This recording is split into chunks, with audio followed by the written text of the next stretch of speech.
അഹല്യയിലെ വിദഗ്ധരായ ഡോക്ടർമാരുടെ ചികിത്സ കൊണ്ട് എനിക്ക് എന്റെ കാഴ്ചശക്തി പൂർണ്ണമായും തിരിച്ചു കിട്ടി. ഇപ്പൊ എനിക്ക് ഈസിയായി വായിക്കാം. നേത്ര സംരക്ഷണത്തിന് നമ്മുടെ Ahalya. Ahalya foundation eye hospital, കേരളത്തിൽ എല്ലായിടത്തും. All Kerala bus operators organisation സംസ്ഥാന കമ്മിറ്റിയുടെ ബസ് വ്യവസായ സംരക്ഷണ ജാഥയ്ക്ക് മൂവാറ്റുപുഴയിൽ സ്വീകരണം നൽകി. നൌഷാദ് ആറ്റുപറമ്പിൽ സ്വീകരണ സമ്മേളനം ഉദ്ഘാടനം ചെയ്തു. കേരളത്തിലെ സ്വകാര്യ ബസ് വ്യവസായം സർക്കാർ സംരക്ഷിക്കണമെന്നാവശ്യപ്പെട്ട് all Kerala bus operators organisation സംസ്ഥാന കമ്മിറ്റിയുടെ നേതൃത്വത്തിൽ കാസർഗോഡ് മുതൽ തിരുവനന്തപുരം വരെ നടത്തുന്ന ബസ് വ്യവസായ സംരക്ഷണ ജാഥയ്ക്ക് മൂവാറ്റുപുഴയിൽ സ്വീകരണം നൽകി.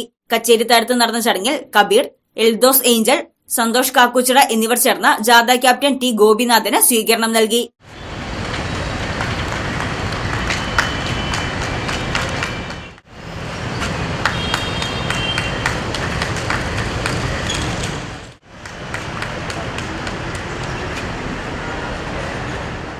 തുടർന്ന് നടന്ന സ്വീകരണ സമ്മേളനം നൌഷാദ് ആറ്റുപറമ്പിൽ ഉദ്ഘാടനം ചെയ്തു.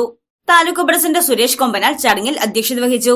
വിദ്യാർത്ഥികളുടെ യാത്രാ കൺസെഷൻ കാലോചിതമായി പരിഷ്കരിക്കുക, സ്വകാര്യ ബസ്സുകളുടെ 140 കിലോമീറ്ററിലധികം ദൂരം വരുന്ന പെർമിറ്റുകൾ അതേപടി പുതുക്കി നൽകുക, സ്വകാര്യ ബസ്സുകളുടെ ലിമിറ്റഡ് സ്റ്റോപ്പ് പെർമിറ്റുകൾ അതേപടി പുതുക്കി നൽകുക, മോട്ടോർ വാഹന വകുപ്പിന്റെ ചെക്ക് റിപ്പോർട്ടുകളും മറഞ്ഞു നിന്ന് ഫോട്ടോ എടുത്ത് പിഴ ചുമത്തുന്ന നടപടി അവസാനിപ്പിക്കുക തുടങ്ങിയ ആവശ്യങ്ങൾ ഉന്നയിച്ചാണ് ജാഥ സംഘടിപ്പിക്കുന്നത്.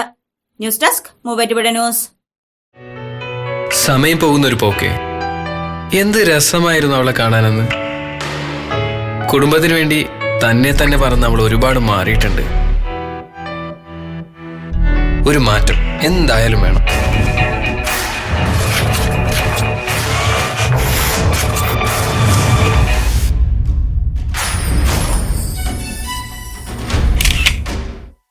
Danes unisex salon, opposite Bismi hyper market, one way junction, Muvattupuzha.